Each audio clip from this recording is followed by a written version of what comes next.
मया कृष्णेन निहताः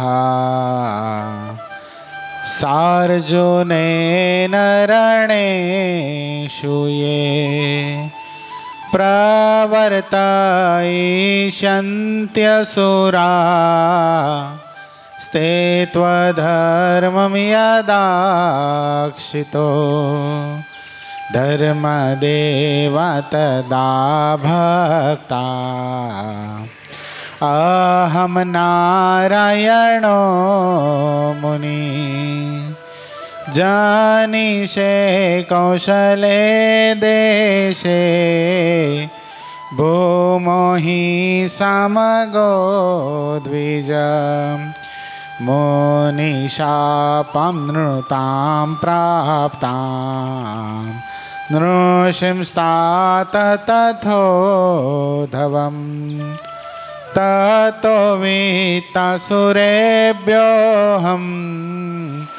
सद्धर्मं स्थापयन्नज सद्धर्मं स्थापयन्नज। ओम अवतारिणे श्री स्वामीनारायणाय नमो नमः। श्री हरिकृष्णाय श्री घनश्यामाय श्री सहजानंद स्वामीने नमो नमः। આપણા મંદિરમાં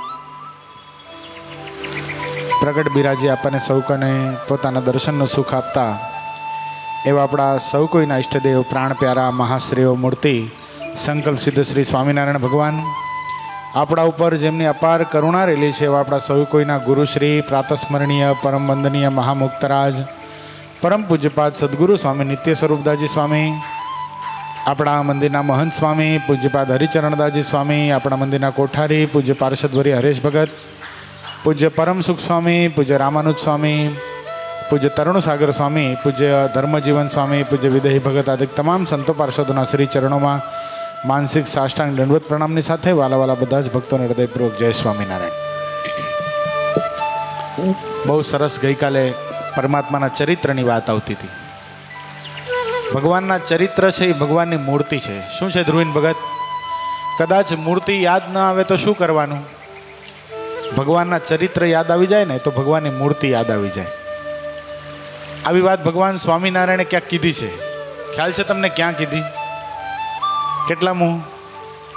પ્રથમ પ્રકરણનું 3જું વચનામૃત। શું કીધું છે મહારાજે? મહારાજ કે ભગવાને જે અવતારે કરીને જે લીલા કરી હોય એને શું કરવાનું છે? સંભાળી રાખવાની। શું કામ સંભાળી રાખવાની? કદાચ અંતકાળ આવી ગયો અને મૂર્તિ ભૂલાઈ ગઈ તો આ જે લીલાએ કરીને જે ચરિત્ર કર્યા છે એ ચરિત્ર યાદ આવી જાય। પછી સાધુ, બ્રહ્મચારી, પાળા, હરિભક્ત, સાંખ્યોગી, કર્મયોગી, કોઈ હરિભક્તોનો સમુદાય યાદ આવી ગયો, કોઈ ઉત્સવ સમય યાદ આવી ગયા, એના યોગે કરીને શું યાદ આવે છે પાછું? એ ભગવાનની મૂર્તિ યાદ આવી જાય છે। અને અંતકાળે જેને પરમાત્માની મૂર્તિ યાદ આવી ગઈ એનાથી અધિક એની કોઈ પ્રાપ્તિ નથી। ભગવાનની મૂર્તિ અંતકાળે યાદ આવી જાય તો પરમાત્મા એ જીવાત્માને પોતાના સાનિધ્યનું સુખ આપે છે। એવી મહાન આ વાત છે।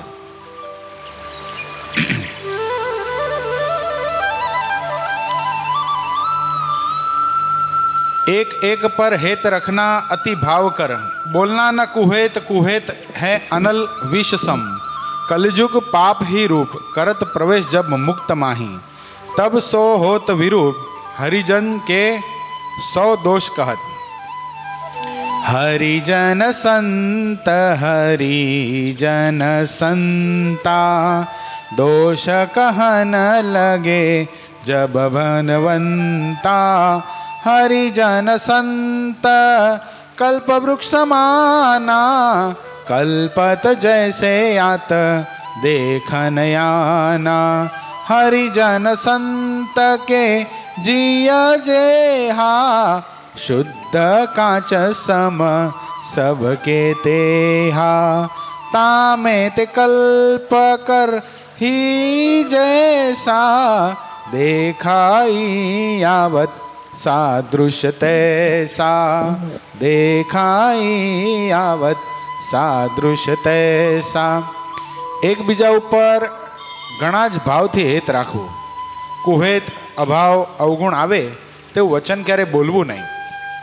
કુહેત તો આગના અને ઝેરના જેવું છે. કેવું છે? આગ અને ઝેર જેવું છે કુહેત. આ કળિયુગ તો પાપ રૂપ છે.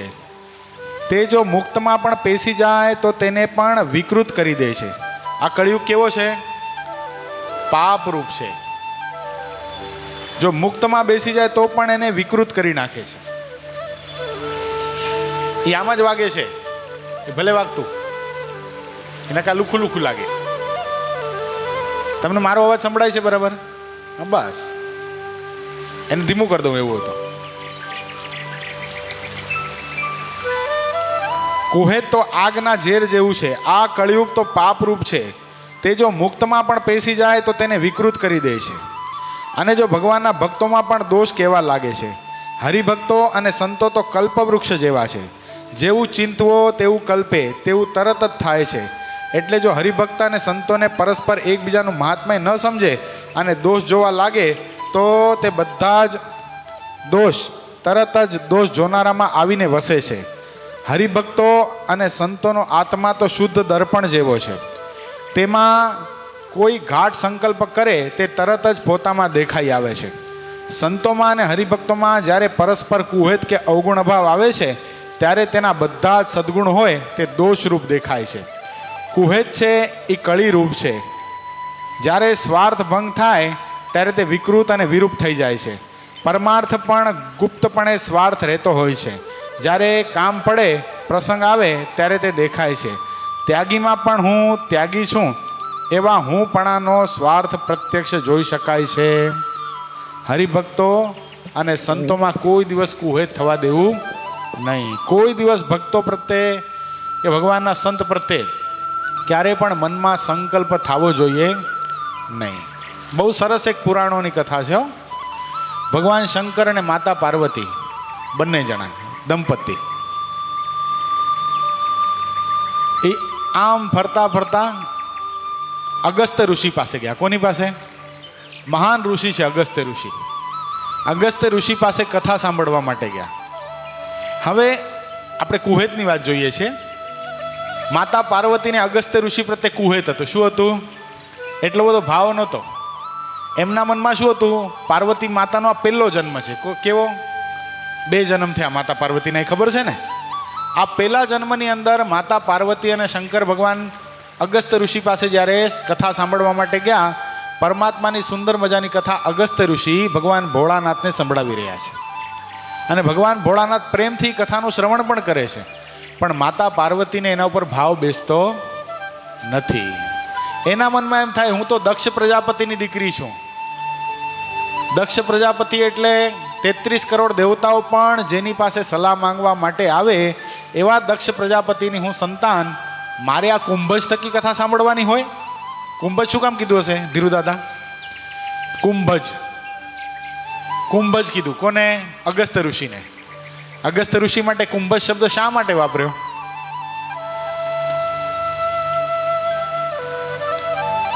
અગસ્ત્ય ઋષિના જે પિતા હતા ને એ પણ બહુ મોટા ઋષિ હતા. હવે એમાં ઘટના ઘટી, એ બહુ મોટો યજ્ઞ કરતા હતા. એકવાર તે યજ્ઞમાં દેવરાજ ઇન્દ્રના મનમાં એમ થયું કે હાલો આપણે બધા એ યજ્ઞના દર્શન કરવા માટે જઈએ.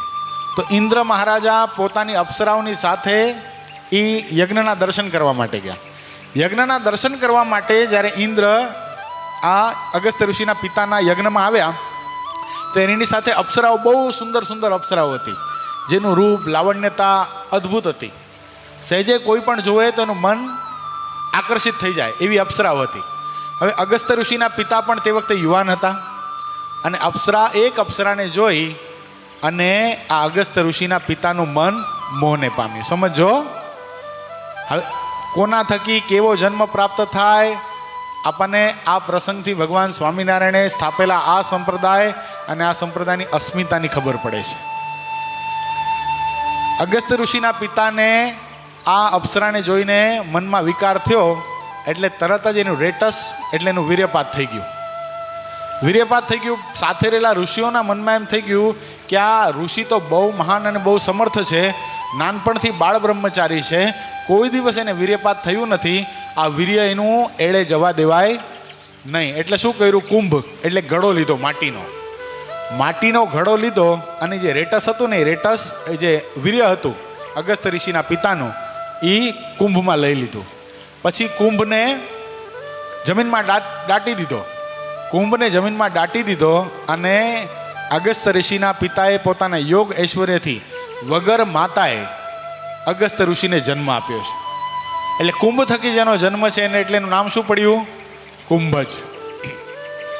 એટલે પાર્વતી માતાના મનમાં એમ થઈ ગયું, માતા સતીના મનમાં એમ થઈ ગયું કે આ કુંભજ થકી વળી મારે કથા સાંભળવાની? અરે હું તો કેટલા મોટા પિતાની દીકરી, મારા પિતા એટલે આમ મનમાં થયું. અને કથા પ્રત્યે અને વક્તા પ્રત્યે કુભાવ થયો. શું થયો? કુભાવ થયો. આ પાપના પ્રતાપે આ બાજુ ભગવાન ભોળાનાથ તો કથા સાંભળતા નાચતા જાય. પરમાત્મા ભગવાન રામની કથા છે. મંગલ ભવનય મંગલહારી દ્રવહુ સુદશરથ અજીર બિહારી. આવી કથા સંભળાવે સરસ રીતે અગસ્ત્ય ઋષિ, અને ભગવાન ભોળાનાથ સાંભળે. પણ માતા પાર્વતીને આ ગમે નહીં. થોડોક સમય થયો એટલે બંને જણા પાછા ચાલવા લાગ્યા કૈલાસ પર્વત તરફ. કૈલાસ પર્વત તરફ ચાલવા લાગ્યા. વચ્ચે રસ્તામાં નાસિક એટલે દંડકારણ્ય આવ્યું. દંડકારણ્ય આવ્યું ત્યાં બરાબર એ સમયે ભગવાન મર્યાદા પુરુષોત્તમ ભગવાન રામચંદ્રજીનો અવતાર થઈ ગયેલો. રામ ભગવાનનો અવતાર થઈ ગયેલો એટલે બરાબર રાવણને માતા સીતાનું હરણ કરી લીધેલું અને માતા સીતાને લઈ ગયેલો. આ બાજુ ભગવાન રામ માનુષિક ચરિત્ર કરતા શું કરી રહ્યા છે? ઝાડવાઓને પૂછે છે, પથરાઓને પૂછે છે, કોઈએ મારી જાનકી જોઈ? કોઈએ મારી જાનકી જોઈ? કોઈ બતાવો, કોઈ મારી જાનકી જોઈ? રડે, ગાંડાની જેમ વર્તન કરે. ભગવાનની આ લીલા જોઈને ભગવાન શંકર તો આનંદને પામ્યા. હા હા હા, મારા ઈષ્ટદેવે મનુષ્ય દેહ ધારણ કર્યો છે, કેવી સરસ મજાની લીલા કરે છે. અને તે વખતે માતા પાર્વતી એટલે માતા સતીએ શંભુને ભોળાનાથને એમ કીધું કે પતિદેવ કૈલાસપતિ, આ તમે શું કરો છો? તમે કોને ભગવાન કહો છો? અરે સ્ત્રીમાં આસક્ત આવા પુરુષને તમે પરમાત્મા કહો છો? અરે કોઈ સામાન્ય માણસ પણ આવું ન કરે. કદાચ પોતાની પત્ની ક્યાંક ખોવાઈ ગઈ હોય તો એને વ્યવસ્થિત રીતે ગોતવાની હોય. કઈ ઝાડવાઓને પૂછવાથી પત્ની મળી જવાની છે? આ શક્ય છે ખરું? અને તે વખતે ભગવાન શંકરે બહુ સમજાવ્યા કે સતી, આ પરમાત્માની લીલા છે, આમાં તમે શંકા નહીં કરશો. આ પ્રભુનું ચરિત્ર છે, તમે શંકા નહીં કરો. ત્યારે માતા સતીએ શું કીધું? મારે પરીક્ષા લેવી છે. કોની પરીક્ષા લેવી છે? ભગવાનની કોઈ દી પરીક્ષા ન હોય. ભગવાનના ચરિત્રમાં હંમેશાને માટે શ્રદ્ધા રાખવી પડે, પણ પરમાત્માની પરીક્ષા કોઈ દી લેવાય નહીં. પણ માતા પાર્વતીએ પરીક્ષા લેવાનું નક્કી કર્યું. ભગવાન શંકર તો આગળ નીકળ્યા. માતા પાર્વતીએ શું કર્યું? માતા સીતાનું રૂપ ધારણ કર્યું. માતા સીતાનું રૂપ ધારણ કરીને ભગવાન રામની આગળ આવ્યા. ભગવાન રામ પાસે આવી અને સામે ઉભા રહ્યા. પ્રભુ રાઘવે શું કીધું? અરે માં સતી, તમે એકલા? મારા ઈષ્ટદેવ ભોળાનાથ ક્યાં છે? કૈલાસપતિ ક્યાં? પછી તો એટલા બધા શરમાણાની વાત પૂછો નહીં. શરમાઈને પાછા જ્યાં કૈલાસપતિ હતા, ભગવાન શંકર હતા, એની બાજુમાં જઈને ચૂપચાપ બેસી ગયા. તે વખતે કૈલાસપતિએ પ્રશ્ન કર્યો, દેવી તમે ભગવાન રામની પરીક્ષા કરી? ખબર પડી ગઈ ભગવાન છે? તે વખતે શું કીધું? ભદ્રેશ ભગત માતાજીએ શું કીધું? વચનામૃતની અંદર આવે છે આ વાત. કछु ન પરીક્ષા મેં લીની ગોસાઈ, તૂને કહા મુझे મૂષા ન હોઈ. શું કીધું? કछु ન પરીક્ષા મેં લીની ગોસાઈ. સંત તુલસીદાસે લખી આ વાત. મેં કોઈ પણ પ્રકારની પરીક્ષા નથી લીધી. તુમને કહા મુझे મૂષા ન હોય. તમે કીધું, મેં વાત માની લીધી, મને કોઈ પણ પ્રકારની શંકા નથી. પણ પોતાની પત્નીને કૈલાસપતિ તો જાણતા હોય ને કે એમને એમ કાંઈ એવા ડાયા છે ને કે પરીક્ષા લીધા વગર આવ્યા હશે. એટલે ભગવાન શંકરે શું કર્યું? ભગવાન શંકરે સમાધિમાં જઈને જોયું કે આમણે શું કર્યું. અને જોયું તો આમણે તો માતા સીતાનો વેશ ધારણ કર્યું, સ્વરૂપ લઈ અને ભગવાન રામની આગળ ગયા. તરત જ ભગવાન શંકર બાજુમાં બેઠા હતા, પગમાં બેસી ગયા. આજથી તું મારી માં છો. તે મારી માં સીતાનું રૂપ ધારણ કર્યું. આજથી હવે આપણો સાંસારિક વ્યવહાર પૂરો. આજ પછી હું તને કોઈ દિવસ મારા પત્ની તરીકે સ્પર્શ નહીં કર્યો. આજથી તું મારી માં છો. સતી ખૂબ રોયા, કરગર્યા, એમ નહીં કરો સ્વામી, મારો ત્યાગ નહીં કરો. અને આ જ્યાં ચર્ચા ચાલુ છે એ સમયમાં આકાશ માર્ગે ઘણા બધા વિમાનો દેખાય છે, ઘણા બધા દેવતાઓ પસાર થતા દેખાય છે. માતા પાર્વતીએ પૂછ્યું કે આ બધા ક્યાં જાય છે? કૈલાસપતિએ કીધું, દેવી તમારા પિતા દક્ષ પ્રજાપતિએ કનખલ એટલે આજનું હરિદ્વાર ઋષિકેશની વચ્ચે કનખલ છે, ત્યાં બહુ મોટો યજ્ઞ કર્યો છે, કે હાલો આપણે જવું છે. એ કે પણ આપણને આમંત્રણ નથી. સતી માં એમ કહે છે, પાર્વતી માતા એમ કહે છે કે પિતાના ઘરે જવા માટે આમંત્રણની જરૂર હોતી નથી, હું તો જઈશ.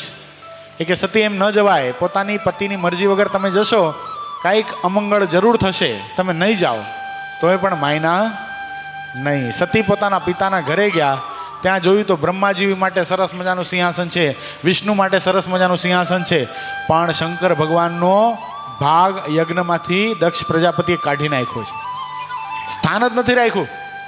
શું કામ એવું કર્યું હશે? એક વખત દેવતાઓની સભામાં દક્ષ પ્રજાપતિ ગયા. દક્ષ પ્રજાપતિ જ્યારે દેવતાઓની સભામાં ગયા ત્યારે આ શંકર ભગવાન કૈલાસપતિ ઊભા થયા ને એના મનમાં એમ કે મારા તો સસરા છે અને મારા તો પિતા સમાન છે, મારે કાંઈ એને સન્માન આપવાની જરૂર નથી. આ અપમાનને યાદ કોણે રાખ્યું? દક્ષ પ્રજાપતિએ. દક્ષ પ્રજાપતિએ શું કર્યું? યજ્ઞમાંથી ભાગ કાઢી નાખ્યો શંકરનો. આ હળાહળ અપમાન જોઈ અને સતીને મનમાં બહુ દુઃખ થયું કે મારા પતિએ મને ઘણી ના પાડી હતી, છતાંય પણ હું અહીંયા આવી અને અહીંયા આવીને મારા પતિનું આવું ઘોર અપમાન. પાછી બીજી બહેનોએ મેણું માર્યું, કારણ કે દક્ષ પ્રજાપતિની 12 દીકરીઓ હતી. કેટલી? એમાંથી ભક્તિ માતા એક હતા, એટલે 12 દીકરીઓ, એટલે 12 દીકરીઓ બહેનો થાય. બધાએ મેણું માર્યું કે તારો પતિ તો ભૂતનાથ છે ને શમશાનમાં રહે છે ને રાખો ચોપડે છે ને આવો છે ને એને અહીંયા બોલાવાય જ નહીં, અહીંયા આવે તો શોભા બગાડી નાખે યજ્ઞની, સારું કર્યું આપણા પિતા એને આમંત્રણ ન આપ્યું. આ બધું બોલ્યા ને સતીને બહુ માઠું લાગ્યું. હવે ક્યાં મોઢે પાછી જાઉં? મારા પતિને મોઢું દેખાડું તો શું દેખાડો? અને એમણે પણ મારો ત્યાગ કરી દીધો છે. મેં માતા સીતાનું રૂપ ધારણ કર્યું અને બહુ કલેશને પામ્યા. શું કર્યું માતાજીએ? જે કનખલમાં જે યજ્ઞ ચાલુ હતો દક્ષનો, એમાં પોતે પોતાની આહુતિ આપી દીધી. પોતે યજ્ઞકુંડની અંદર કૂદકો મારી અને બળી મુઆ સતી. થયું કેમ? આપણે વાત એ જોતા હતા. વાત થઈ કેમ? બળવાનો વારો આવ્યો શું કામ? ધ્રુવીન ભગત કુંભજ. ખ્યાલ આવ્યો? આખો સાર શું છે? બધું ઉદાસ કેમ થઈ ગયું? આટલો સરસ મજાનો સંસાર ચાલુ હતો, કૈલાસપતિ જેવા પતિ પ્રાપ્ત થયા હતા. એક જ નાની એવી ભૂલ. શું ભૂલ? અગસ્ત્ય ઋષિ જેવા મહાન ઋષિ પ્રત્યે કુભાવ થઈ ગયો, કુહેત થઈ ગયું, મનમાં સંકલ્પ થઈ ગયો કે આના મોઢે શું કથા સાંભળવાની હોય. આ જે ભાવ પ્રગટ થયો એને સતી, સમજો, વિચાર કરો, જગતજનની જાનકીનું સ્વરૂપ છે, માં આદ્ય શક્તિનું સ્વરૂપ છે, મહામાયાનું સ્વરૂપ છે, એને પણ ભગવાન છોડતા નથી. ભગવાન સ્વામિનારાયણ સ્વયં એમ હરિચરિત્રામૃત સાગર ગ્રંથની અંદર કે મારા સંતનો કે મારા ભક્તોનો મારો હાથ પણ જો દ્રોહ કરે ને તો મને હાથને પણ હું કાપી નાખું. એટલા બધા મને મારા સંત અને મારા ભક્ત વાલા છે. આવીને આવી એક કથા, બહુ સરસ પ્રસિદ્ધ પ્રસંગ છે. ચૈતન્ય મહાપ્રભુ થઈ ગયા ઉડીસા બાજુ, કલકત્તા વિસ્તારની અંદર, જ્યાં ગંગાજી વહે છે. કલકત્તામાં ગંગા પહોંચે એટલે નામ શું થઈ જાય છે ધ્રુવીન ભગત? શું? હુગલી કહેવાય છે. હુગલી. શું કહેવાય છે? હુગલી. હુગલી. હુગલીમાં બ્રહ્મપુત્રા તો આસામમાં આવી. ગંગા પહોંચતા પહોંચતા જ્યારે કલકત્તામાં પહોંચે છે ને સાગરને જ્યારે મળે છે, એ ગંગા સાગર સ્થાન, એની બાજુમાં ચૈતન્ય મહાપ્રભુનો આશ્રમ. ચૈતન્ય મહાપ્રભુના 2 શિષ્ય, એક હરિદાસજી અને બીજા નિત્યાનંદજી. આ બંનેને ચૈતન્ય મહાપ્રભુએ ભગવાન નામનો પ્રચાર કરવા માટે મોકલેલા. આપણે કેમ થોડા સંતો ગામડે ફરતા હોય અને સત્સંગ કરાવતા હોય, એમ ભગવાનના નામનો પ્રચાર કરવા માટે ચૈતન્ય મહાપ્રભુએ નિત્યાનંદ, પોતાના સંન્યાસી હતા, અને હરિદાસજી, આ બંનેને મોકલ્યા. અને બંને જણા ખૂબ ભાવ પ્રેમથી પરમાત્માના નામનો પ્રચાર પણ કરતા હતા. એ જે ધૂન છે ને, હરે રામા હરે રામા હરે હરે હરે કૃષ્ણ કૃષ્ણ કૃષ્ણ હરે હરે. આ ધૂન ચૈતન્ય મહાપ્રભુએ આપેલી છે. આ પ્રચાર કરતા હતા બંને જણા.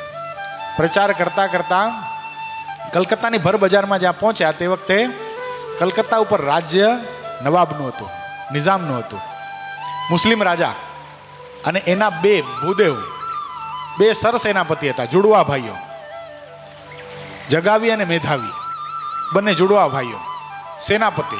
પણ એટલા બધા ક્રૂર, એટલા બધા પાખંડી, એટલા બધા વ્યભિચારી, એટલા બધા દુરાચારી, દારૂ, માટી, ચોરી, અવેરી, કોઈ પણ પ્રકારના વર્તમાન ઈ પાડતા નહોતા. કોઈનું સારું જોવે તો લઈ લે, કોઈનું ખાવાનું સારું જોવે તો લઈ લે, કોઈની પત્ની સારી જોવે તો પડાવી લે. આવા ભયંકર ને ક્રૂર. આપણે 2 દિવસ પહેલા વેરાભાઈનું આખ્યાન જોયું હતું ને, બસ એવા જ હતા. વેરાભાઈને કેમ રાજ્યનો મદ હતો, અહંકાર હતો કે હું ગોંડલ નરેશનો કારભારી છું, એમાં બંનેને મદ હતો કે અમે બાદશાહના સરસેનાપતિઓ છીએ, અમને કોણ કેનાર. એટલે શું કરે, પ્રજાનો રંજાડ કરે, બધાને મારી આવે, બધાને દુખવે. અને એક દિવસ ચૈતન્ય મહાપ્રભુના બંને શિષ્યો નિત્યાનંદજી ને હરિદાસજી બરાબર ત્યાંથી નીકળ્યા. તે આ લોકોએ, આ બંને ભાઈઓએ, જાગાવીને મેધાવીએ નિત્યાનંદજી ને હરિદાસજીની મસ્કરી કરી. એટલે નિત્યાનંદજી અને હરિદાસજી બંને તો પોતાની મસ્તીમાં ભગવાનનું નામ કીર્તન કરતા કરતા હાલ્યા જતા હતા. મનમાં વિચાર થયો કે આવા કોણ છે ક્રૂર જેવા, સંતોની પણ આમાન્ય રાખતા નથી, સંતો પ્રત્યે પણ આવો ભાવ, ખરાબ ભાવ, પોતે બ્રાહ્મણ લાગે છે પણ આવું. થોડાક આગળ જઈને ગ્રામજનોને જ્યારે પૂછ્યું ને ત્યારે ગ્રામજનોએ કીધું કે બ્રાહ્મણ તો કથન માત્ર છે. શું છે? ખાલી બ્રાહ્મણ જ્ઞાતિની અંદર જન્મ જ પ્રાપ્ત થયો છે, બાકી કસાઈને પણ સારા કેવડાવે, કસાઈ કરતાં પણ બદતર જેનું જીવન છે આવે આ બંને ભાઈઓ છે. આ બંને ભાઈઓના પાપથી આખી બજાર, આખું રાજ્ય, આખું પરિસર ત્રાહીમામ પોકારી ગયું છે. તે વખતે નિત્યાનંદજી હતા ને, જે એ બહુ શૂરવીર હતા. એણે હરિદાસને કીધું કે હરિદાસજી, નામનો પ્રચાર તો આપણે બહુ કર્યો, ભગવાનના નામને આપણે ઘણા બધા લોકોને પરમાત્માનું આ મંગલમય નામ એના શ્રીમુખે રટવાનો પ્રારંભ કરાવી દીધો. ઘણા બધા લોકો આજે આપણી જે ધૂન છે ચૈતન્ય મહાપ્રભુએ આપણને જે આપી છે એ ઘણા બધા લોકો ગાય છે. પણ આપણે સાચા સાધક, આપણે સાચા સાધુ તો જ કહેવાઈએ. આ ક્રૂર, પાપી, આતાતાઈ, આ બે દુષ્ટોના મોઢે જો આપણે પરમાત્માનું નામ લેવડાવીએ ને તો આપણે સાચા સાધક કહેવાઈએ. આપણે ચૈતન્ય મહાપ્રભુના શિષ્ય તો કહેવાઈએ. હરિદાસજીના મનમાં એમ થઈ ગયું, અરે આ તમે શું મરવાના ધંધા કરો છો નિત્યાનંદજી, તમને કાંઈ બીજો ધંધો નથી?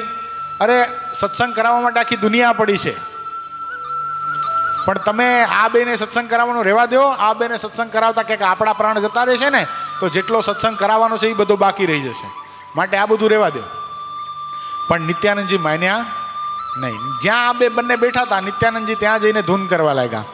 હરે કૃષ્ણ કૃષ્ણ કૃષ્ણ હરે હરે હરે રામા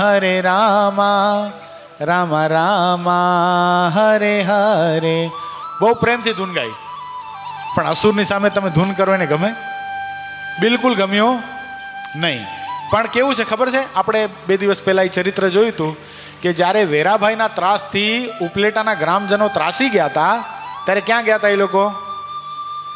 લાલભાઈ પાસે ગયા. કોના પાસે? ઉપલેટાના લાલાભાઈ પાસે ગયા કે લાલાભાઈ આનું કંઈક કરો, આ બહુ હેરાન કરે છે. ત્યારે લાલાભાઈ શું ઉપાય બતાવ્યો હતો કે તમે એના જે દરબારગઢ છે વેરાભાઈનો, ત્યાં જઈને તમે બધા ભજન કરો, એના કાનમાં ભગવાનનું નામ પડશે અને ભગવાનના નામનું જે પુણ્ય છે એ જો એને પ્રાપ્ત થશે તો શું થશે? એની બુદ્ધિ પવિત્ર થશે. કારણ કે નામમાં એટલી તાકાત રહેલી છે, પરમાત્માના ચરિત્રમાં એટલી તાકાત રહેલી છે.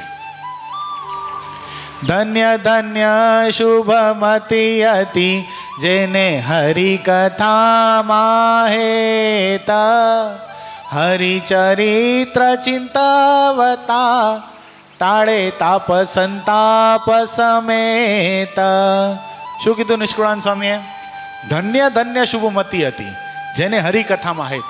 કદાચ હેત નથી પણ જાણતા અજાણતા કોઈ સાકરનો ગાંગડો ખાય તો ધીરુબાપા કેવો લાગે એને? એ ગળ્યો જ લાગે ને, એ મીઠો જ લાગે. એમ પરમાત્માનું નામ છે, પરમાત્માની કથા છે, એ જાણતા સાંભળો કે અજાણતા સાંભળો, એનું ગુણ તો એ પાપ નાશ કરનારું જ બને. હવે આવી સરસ રીતે નિત્યાનંદજી ભગવાનના સ્વરૂપમાં વૃત્તિ રાખી અને પરમાત્માનું કીર્તન કરતા હતા. ઓલા બંનેને ક્રોધ વ્યાપી ગયો, જાગાવીને મેધાવીને, કે આ કોણ છે સાધુ, એને પકડી લાવો તો મારી પાસે. અને નિત્યાનંદજી દોડવા જ લાગ્યા કે મારી લેશે. દોડવા લાગ્યા આ બંને ભાઈઓ પાછળ. દોડતા દોડતા નિત્યાનંદજી ક્યાં ગયા? નિત્યાનંદજી ચૈતન્ય મહાપ્રભુનો જે આશ્રમ હતો ત્યાં પહોંચી ગયા. હાંફતા હાંફતા આવ્યા. ચૈતન્ય મહાપ્રભુએ પ્રશ્ન કર્યો, બેટા નિત્યાનંદ આટલું બધું હાંફે છે કાં? તે વખતે હરિદાસજીએ કીધું, ગુરુદેવ શું કહું તમને, આ નિત્યાનંદને વળી ભૂત ચડ્યું છે. પેલા અસુર જેવા જાગાવીને મેધાવીને સત્સંગ કરાવવાનો, એની પાસે પરમાત્માનું નામ લેવડાવવા માટે આપે જે અમને નામનો પ્રચાર કરવાનો કીધો છે, આણે સંકલ્પ એવો કર્યો છે, પ્રતિજ્ઞા એવી કરી છે કે સારા લોકો અને સજ્જન લોકોના મુખમાંથી તો ભગવાનનું નામ સૌ કોઈ લેવડાવે, પણ અમે જો અસુરના મોઢા થકી, આવા પાપના પર્વતના મોઢા થકી જ્યારે અમે પરમાત્માનું નામ લેવડાવીએ ને તો અમે સાચા સાધુ કહેવાઈએ. અને હરિદાસજીના મોઢામાંથી આવા શબ્દ સાંભળતા ચૈતન્ય મહાપ્રભુ ખૂબ આનંદને પાય. હા હા હા, સાબાશ નિત્યાનંદ, ધન્ય છે તને. અને આવો જો તું જ્યારે કટિબદ્ધ બનીશ ને ત્યારે કૃષ્ણનું નામ આખી દુનિયામાં ફેલાઈ જશે. આ કૃષ્ણ પરમાત્માનું નામ એટલું બધું પવિત્ર છે, ભગવાનના નામના માધ્યમથી અનેક જીવાત્મા તરી જશે. તારો સંકલ્પ ભગવાન પૂરો કરે. જા, અમારા તને આશીર્વાદ છે. હવે પોતાના ગુરુના આશીર્વાદ પ્રાપ્ત થઈ ગયા. હરિદાસજી પણ કાંઈ બોલી શક્યા નહીં. હરિદાસજીને કીધું નિત્યાનંદજીએ કે ભાઈ હાલો, હવે તો ગુરુદેવના આશીર્વાદ છે, હવે શેની બીક? ફરીવાર ગયા હો. ફરીવાર ઓલા બેનો જો મહેલ હતો ત્યાં જઈને ફરીવાર કીર્તન ગાવા લાગ્યા. ઈ જ ધૂન, હરે કૃષ્ણ કૃષ્ણ કૃષ્ણ હરે હરે, હરે રામ રામ રામ હરે હરે. ઓલા બે તો બરાબર દારૂ પાન કરતા હતા, માંસ ભક્ષણ કરતા હતા. ક્રોધ વ્યાપી ગયો. દારૂની પ્યાલી લઈ અને બહાર આવ્યા કે કોણ ગાય છે આ અત્યારે પરમાત્માનું નામ, કોણ ગાંડું છે? અને જોઈ તો નિત્યાનંદ, આ તો ઓલો જ છે જેની પાછળ અમે પડ્યા હતા. અને એને ભાગી નીકળ્યો હતો, ચૈતન્ય મહાપ્રભુના આશ્રમમાં ઘૂસી ગયો હતો. સિપાહીઓ પકડી લો આને. અને પાછા નિત્યાનંદજી જ્યાં દોડવા ગયા, હરિદાસજી તો ભાગી છૂટ્યા, પણ નિત્યાનંદજી હાથમાં આવી ગયા. આ વખતે નિત્યાનંદજી હાથમાં આવી ગયા એટલે મેધાવી હતો ને એ થોડોક વધારે ક્રૂર હતો. એના હાથમાં દારૂની પ્યાલી હતી. એણે શું કરી? દારૂની પ્યાલી છૂટી ઘા કરી અને નિત્યાનંદજીના માથા ઉપર મારી. નિત્યાનંદજીના માથા ઉપર મારી એટલે નિત્યાનંદજીનું માથું ફાટી ગયું અને માથામાંથી લોહીની ધારાઓ થઈ. પણ મોઢામાંથી શું નીકળે છે? પરમાત્માનું નામ. હરે રામ રામ રામ હરે હરે, હરે કૃષ્ણ કૃષ્ણ કૃષ્ણ હરે હરે. પરમાત્માનું નામ અખંડ રહે છે. ઓલો તો તલવાર બહાર કાઢીને કે તારું ધડથી મસ્તક અલગ કરી દો, પણ રડતે નેત્રે નિત્યાનંદજીના મોઢામાંથી એવા શબ્દ નીકળ્યા, હે મહારાજ, હે પરમાત્મા, હે ભગવાન કૃષ્ણ, આ બંને ભાઈઓના અપરાધની સામે તમે નહીં જોતા. આમને નથી મારવાના, આની અંદર એલી આસુરી વૃત્તિને મારવાની છે. હે પ્રભુ, તમે મારા ઉપર થોડા પણ રાજી થયા હો ને, અને મારા નામ જપના માધ્યમથી થોડા પણ તમે પ્રસન્ન થયા હો, તો મારા જીવનનું ફળ હું આ બંનેને આપું છું. આ બંનેના હૃદયમાંથી, આ બંનેના હૈયામાંથી આસુર ભાવ ટળી જાઓ અને આ બંનેના હૈયામાં આપની મૂર્તિ પ્રગટ થાય. અને મારા ગુરુદેવ ચૈતન્ય મહાપ્રભુએ મને જે આજ્ઞા કરી છે કે બેટા નિત્યાનંદ, તું ભગવાનના નામનો પ્રચાર કરજે. એ નામનો પ્રચાર કરતા કરતા આમના હૈયામાં આપનું નામ, એની પ્રતિષ્ઠા થાય. હે પ્રભુ, મારા પર એવી કૃપા કરો. મેધાવીના મનમાં તો કાંઈ ફરક ન પડ્યો, પણ જે મોટો હતો જાગાવી, થોડોક મુમુક્ષુ હતો. એટલે એણે તરત જ મેધાવીને રોકી લીધો કે તું શું કરે છે? એક સાધુને મારે છે, તને શરમ નથી આવતી? તે એને મારી લીધા પછી, રક્તબંબાળ થઈ ગયા પછી પણ એ તારા માટે ભગવાનને પ્રાર્થના કરે છે. આવા સાધુ મળે ક્યાં? બધું પ્રાપ્ત થાય પણ ભગવાનના ભક્તનો દ્રોહ, ભગવાનના ભક્ત પ્રત્યેનો કુહેત આપણને ભાઈ જમપુરી નહીં સાચવે હો.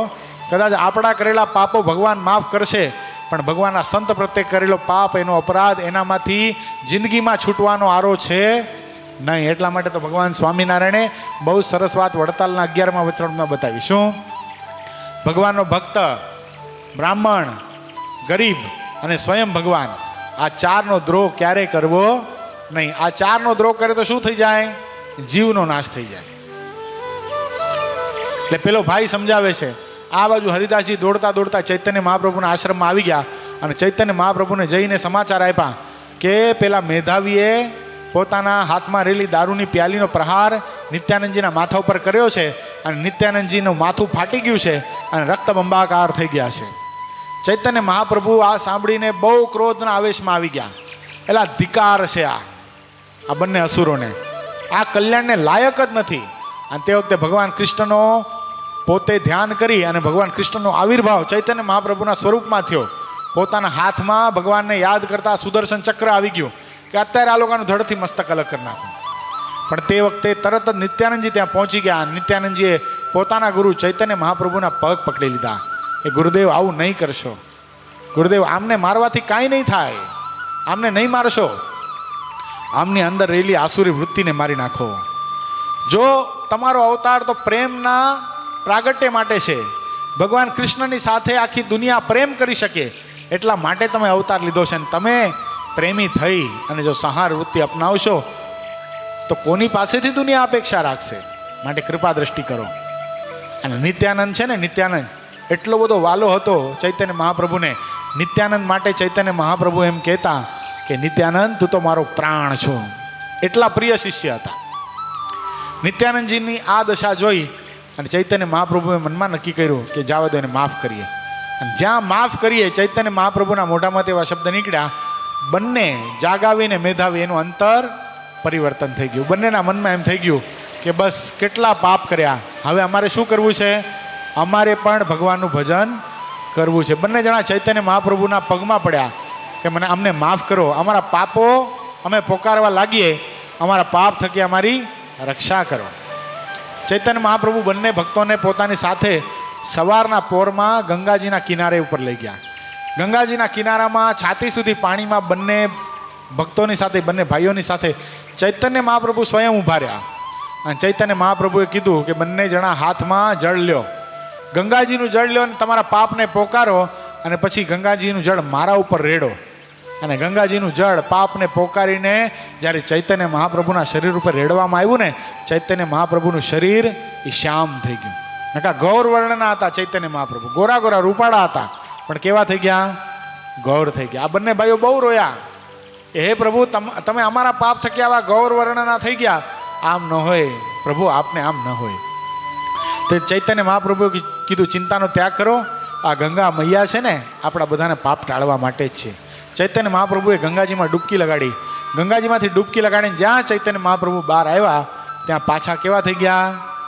સરસ મજાના રૂપપાન સ્વરૂપપાન જે શ્વેત વર્ણના હતા એવા ફરીવાર થઈ ગયા. એટલે કહેવાનો આશય કે ભગવાનના ભક્ત પ્રત્યે કરેલો કુહેત છે ને, એ શું કરે છે? જીવાત્માના જીવનો નાશ કરી નાખે છે. અહીંયા મહારાજી જ બતાવે સરસ.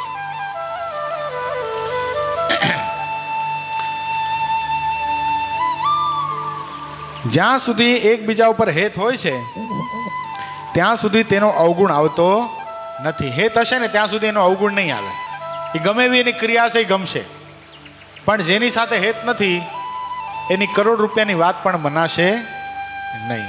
તમને પ્રસિદ્ધ પ્રસંગ કહું સંપ્રદાયનો. સદગુરુવર્ય ગુણાદિતાનંદ સ્વામી, જુનાગઢ મંદિરનું કામ ચાલતું હતું. હિંમત દાદા, જુનાગઢ મંદિરનું કામ ચાલતું હતું અને બરાબર કડિયા ખોટી થતા હતા.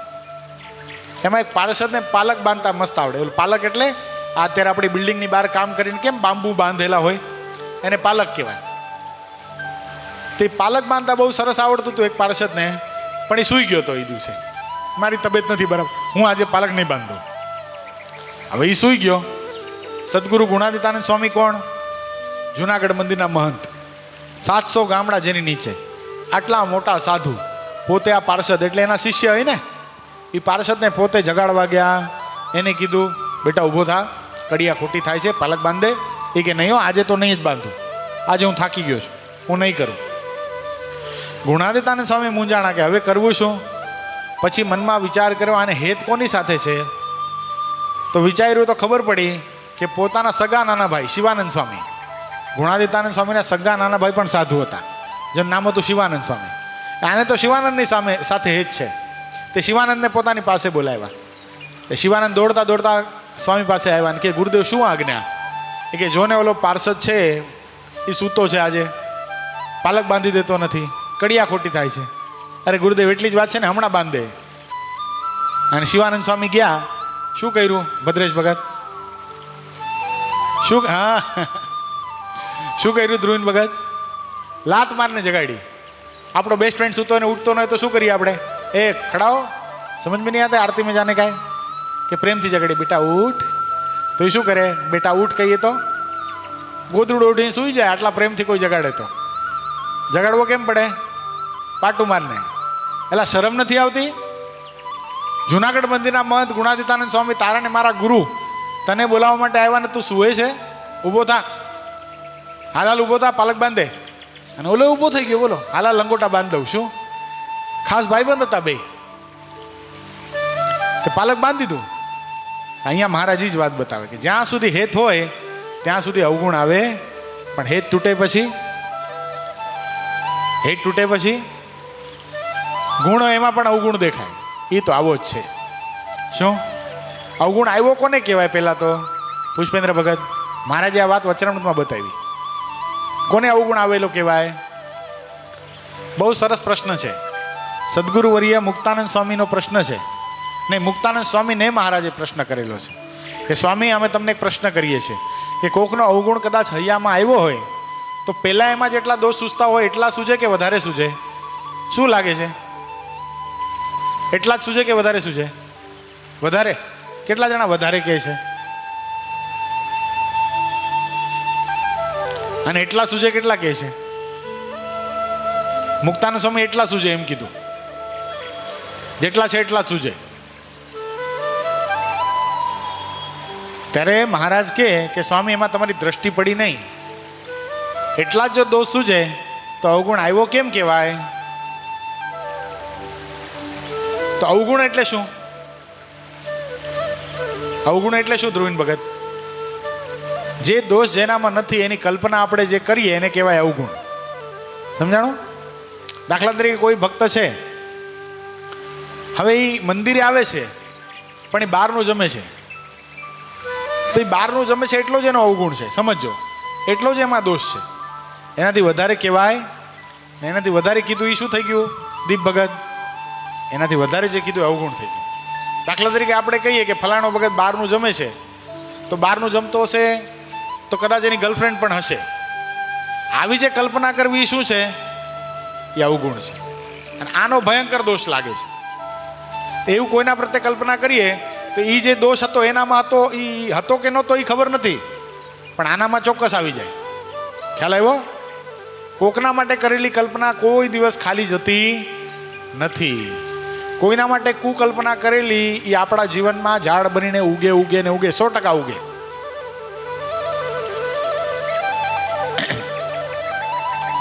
ઓલા તમને ખબર હોય તો ગુણાતીતાનંદ સ્વામી, હા ગુણાતીતાનંદ સ્વામી નહીં, બહુ મોટા સાધુ, નામ ભૂલી ગયો, સચ્ચિદાનંદ સ્વામી કે સિદ્ધાનંદ સ્વામી, બેમાંથી એક છે. એ જમવા બેઠા તો 4 દિવસના ઉપવાસ હતા. પાછા ગરડા આવ્યા તો મહારાજે દોથો ભરીને લાડુ પીરસ્યા પત્તરમાં. બિચારા જમતા હતા. હવે એક હરિભગત આગળ પાછળની કાંઈ ખબર નહીં, બરાબર સ્વામી જમતા હતા, દર્શન કરવા માટે આવ્યા.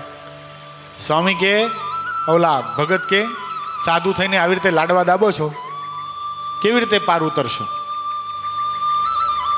અને તે વખતે પેલા સ્વામીના મોઢામાંથી એવા શબ્દ નીકળ્યા. હવે સ્વામી તો અખંડ ભગવાનના ધારક, ભગવાનની આપેલી પ્રસાદી ભગવાનને ધારીને જમતા હતા. સ્વામીના મોઢામાંથી શબ્દ નીકળ્યા, ગાંડિયા. શું ગાંડિયા? હું નથી ખાતો, હું તો ભગવાને જમાડું છું. અને આટલા જ આ શબ્દો નીકળ્યા ને, બોલો ગાંડો થઈ ગયો. બોલો ગાંડો થઈ ગયો. એટલું જ નહીં, સ્વાદ નામનો શત્રુ એટલો બધો અંતરમાં પેસી ગયો કે બધે જમવા પહોંચી જાય. આમંત્રણ હોય ત્યાં તો જાય, ન આમંત્રણ હોય ત્યાં બી પહોંચી જાય. અને પછી તો લોકો ધ્યાન રાખવા લાગ્યા હો. હવે પછી તો ખબર પડી જાય ને કે આ વણ તેડે આવી જાય છે મહેમાન, એટલે પછી તો લોકો ધ્યાન રાખવા લાગ્યા. એને ગરવા ન દે તો ગરવા ન દે લગ્નની અંદર, તો ઉકરડામાં જ્યાં એંઠવાડો નાખ્યો હોય ને એ એંઠવાડો વીણી વીણીને ખાય. પરિણામ શું કામ આવ્યું?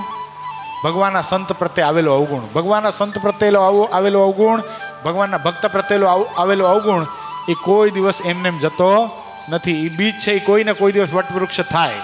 આપણને સત્સંગમાંથી કાઢી પણ નાખે. બોલો કેટલી ઊંચી સ્થિતિને પામ્યા હોઈએ પણ કાંઈ થઈ શકે નહીં. એટલે કોઈ દિવસ ભગવાન, ભગવાનના ભક્ત, ભગવાનના આચાર્ય, ભગવાનના સંતો, એના પ્રત્યે કોઈ દિવસ અવગુણ આવવા દેવો નહીં. એને પ્રત્યેની કુભાવના એ આપણું કૂપનમાંથી નામ કાઢી નાખે. રઘુવીરજી મહારાજ ગામડા ફરતા હતા, આદિ આચાર્ય શ્રી. એમાં એક સાધુને ગાતા બહુ સરસ આવડતું હતું. ગામડા ફરતા હતા, એમાં બરાબર જુનાગઢ પહોંચ્યા. હવે જુનાગઢ પહોંચ્યા એટલે રઘુવીરજી મહારાજની સાથે બીજા પરોક્ષના વિદ્વાનો ને વૈષ્ણવ આચાર્ય બધા હતા. એટલે પેલા સ્વામીને કીધું કે તમારો કંઠ બહુ સરસ છે, 2-3 કીર્તન સંભળાવો ને. તે પેલા સાધુએ ના પાડી દીધી. કોને ના પાડી? રઘુવીરજી મહારાજે ના પાડી કે આજે તો નહીં આવું, મારું ગળું ખરાબ છે. બહુ વિનંતી કરી. ગુણાતીતાનંદ સ્વામી રઘુવીરજી મહારાજે કેવડાવ્યું કે આ ફલાણા સ્વામીને કહો કે કીર્તન ગાઈ દે, પરોક્ષના વિદ્વાનો છે, વૈષ્ણવાચાર્ય છે, આપણું ખરાબ લાગે, સંપ્રદાયને નીચે જોવાનું થાય. એમના મનમાં તો એમ છે કે આપણી પાસે એવા જબરા કવિઓ છે, જબરા કીર્તનકાર છે. કારણ કે એ લોકોએ બધું નામ સાંભળ્યું હોય, પ્રેમાનંદ સ્વામી, બ્રહ્માનંદ સ્વામી. હવે તે વખતે બધાએ વિદાય લીધી હતી. આ સાધુને કીર્તન ગાતા સારું આવડતું હતું પણ ગાયા નહીં. સમય જતાં શું થયું ખબર છે? રઘુવીરજી મહારાજની આતરડી દુબાણી, અંતઃકરણ દુબાણું, બરાબર જીભડા ઉપર ફોડકો થયો. જીભ કાપી નાખવી પડી. આ ચપનો ભાગ કાપી નાખવો પડ્યો. પછી તો ન ખાઈ શકે ને બોલી શકે. કંઈ ખાવાનું માંગવું હોય તો ઈશારે કરીને માંગવું પડે ને આખો દિવસ માસ્ક પહેરીને ફરતા. જમવું હોય ને તો ઊંધા બેસીને જમતા. શું કામ? મોઢામાં નાખે તો કાંઈ રેત નહીં ને, બધું પડે આમ. પરિણામ શું કામ થયું? આ અવગુણ આવ્યો. એટલે હેત થાય કે ન થાય ભગવાનના ભક્ત હારે, પણ અવગુણ તો લેવો નહીં. પીપા પાપ ન કીજીએ તો પુण्य કિયા 100 બાર, જો કિસી કા લિયા નહીં તો દિયા 12,000. એટલે કદાચ સારું ન થઈ શકે પણ આ ખરાબ તો કરવું જ નહીં.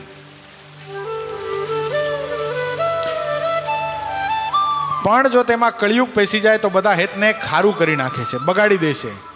આ લોક તો કાજળ જેવો છે. આકાશ જેવા નિર્લેપ હોય તેને પણ દોષ લગાડી દે છે. જ્યારે આકાશમાં વાદળા થાય ત્યારે આકાશ પણ વાદળા જેવો દેખાય છે. આકાશમાં વાદળા થાય તો કેવો લાગે આકાશ? સરસ મજાનો બ્લુ કલરનો આકાશ હોય, પણ શ્રાવણમાં કેવો લાગે? કાળો ડિબાંગ લાગે કે નહીં? શેના લીધે લાગે છે? વાદળાના લીધે. સ્વચ્છ આકાશ, તારા, ચંદ્રમા અને સૂર્ય વગેરે જોઈ શકાય છે. સૂર્ય આકાશમાંથી જ પોતાના અપાર પ્રકાશને ચોથ તરફ દેખાડે છે અને ફેલાવે છે. પણ જ્યારે આકાશમાં ઘણા ઘટા વાદળા થાય છે ત્યારે તેમાં ગ્રહ, નક્ષત્ર કે ચંદ્ર, સૂર્ય એ કોઈ દેખાતા નથી અને વાદળાને લીધે તેનો પ્રકાશ પણ જણાતો નથી. તે જ રીતે તમે બધા સંતો અને હરિભક્તો છો. જો તમારામાં મેષ કે વાદળા જેવો કળિયુગ પેસશે તો બધું બગાડી નાખશે. મનુષ્ય દેહ આત્મા સ્વરૂપને આવરણ કરનારો છે. તમારા એકબીજાનો જે પ્રતાપ અપાર ને અમાપ છે તે માયિક દ્રષ્ટિથી દેખાતો નથી.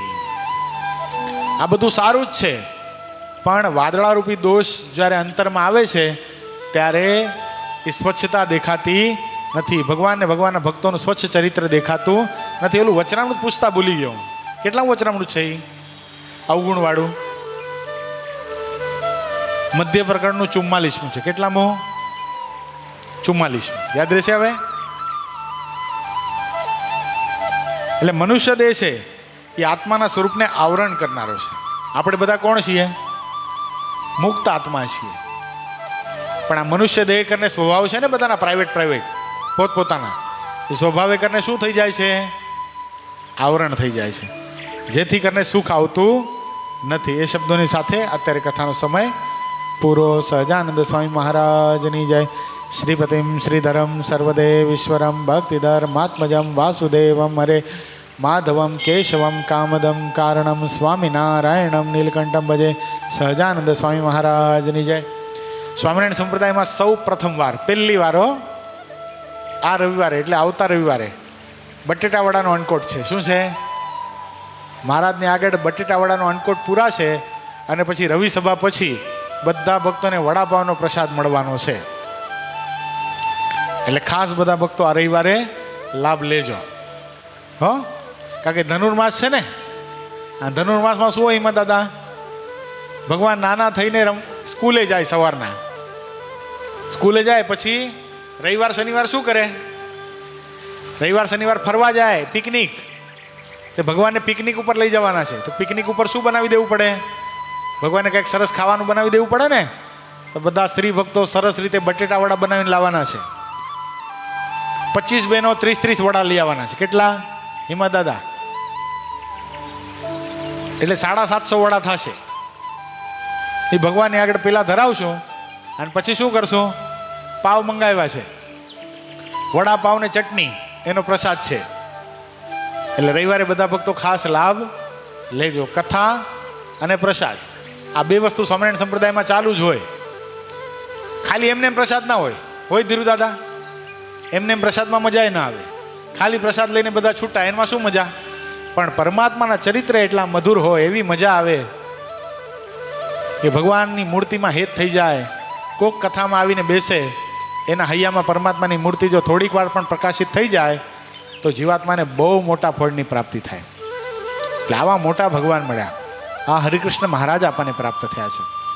કેવા મહારાજ? આ મુક્ત ભાવથી ભગવાનનું ભજન કરીએ ને, બસ મુક્ત ભાવથી ભગવાનને ભેટતા રહીએ. એ અંતકરણની અંદર બસ હું મુક્ત છું સ્વામિનારાયણ, હું મુક્ત છું સ્વામિનારાયણ. 1 મિનિટ માળા ફેરવીએ, પાછા 1 મિનિટ ભગવાનને ભેટીએ, 1 મિનિટ માળા ફેરવીએ, 1 મિનિટ ભગવાનને ભેટીએ.